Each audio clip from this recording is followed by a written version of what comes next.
নমস্কার। মেঘ, কবি ডক্টর অসীম কুমার নস্কর। মেঘের কোলে মেঘ জমেছে, কত সাজিয়ে মেঘের পাহাড়। উড়ছে এদিক, ধাইছে ওদিক, সেজেছে নানা রঙের বাহার। সাদা মেঘে হাসছ আকাশ, আর কালো মেঘে কাঁদছ। এলো মেলো হারিয়ে যাবে, তুমি যে সারাক্ষণই ভাবছ। নানান মেঘের ওই নানান ছবি, ঠিক যেন রং তুলিতে আঁকা। খেয়ে তোমার বৃহৎ শরীর জুড়ে রঙিন ছবি আঁকা চাদরে ঢাকা।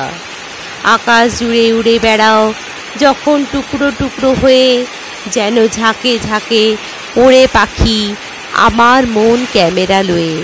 গভীর দুঃখে কেঁদে ফেলো যবে ঝড়ে বাড়ি মুষলধারে। ভরে নদী নালা পুকুর ডোবা, হয় চাষ ওই ক্ষেতেও খামারে। কবু তোমার এতই অভিমান, থামে না কান্না, ঝড়ো অবিরাম। তাতে মানুষের হয় ক্ষয়ক্ষতি, প্রার্থনা করে ডাকে রাম নাম। প্রভাতে সোনালি হাসি হেসো, উদীয়মান দীপ্ত ভাস্করে ঘিরে। সাঁঝের বেলায় মেঘের ভেলায় জানাও দিনের শেষ বিদায় ধীরে।